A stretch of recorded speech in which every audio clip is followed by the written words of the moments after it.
afterglow of all the wonderful celebrations over the weekend, and I'm so deeply grateful to all of you and to this parish. I can't think of a more wonderful place to mark my 40th anniversary. The anniversary, of course, is a cause of a lot of reminiscing, and just to prove to you that I'm a very ecumenical, open, inclusive person, on Sunday I joined my brothers going to the White Sox game.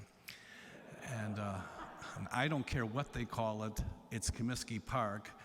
It's something to do with interest rates right now, but it's Comiskey Park. And I was thinking Comiskey Park is in the epicenter of what was the political dynasty of Chicago, Bridgeport, the 11th Ward, where, as we used to call him, King Richard I, Richard J. Daley, ruled as mayor. And his whole political apparatus was grounded in a system of patronage, a complex system of quid pro quos. So you work the precinct, then I'll find a job for your son in Streets and Sand.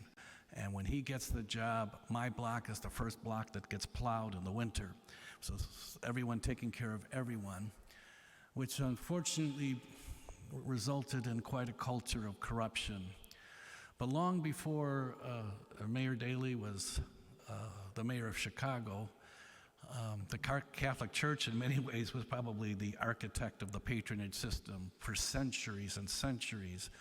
You know, the papacy in the Middle Ages went from one family to the next, all based on their power at the time. And when you're in, and when you're out, you're out.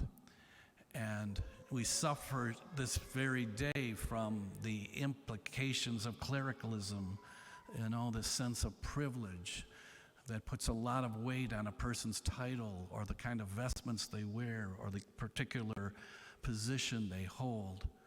And that world is a far cry from the world that we hear about in the gospel today, where Jesus is confronting the very same culture of corruption, the Pharisee culture in Judaism. You know, it started out as a great idea to have a group of rabbis very committed to the law, to understanding the law, teaching the law. But then eventually the law begins to be used as a weapon between those who are in and those who are out, the haves and the have-nots. And we're in the midst of a series of strong teachings of the Lord. We heard many strong teachings yesterday, and today the Lord is focused particularly on the religious leadership that is based on corrupt principles, and he's calling for a purification of the religious community.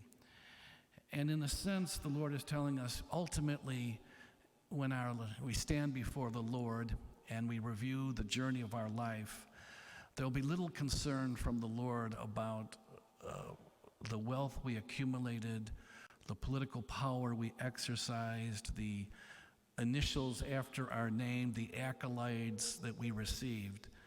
It'll be more like, when I was hungry, you fed me. When I was homeless, you gave me shelter.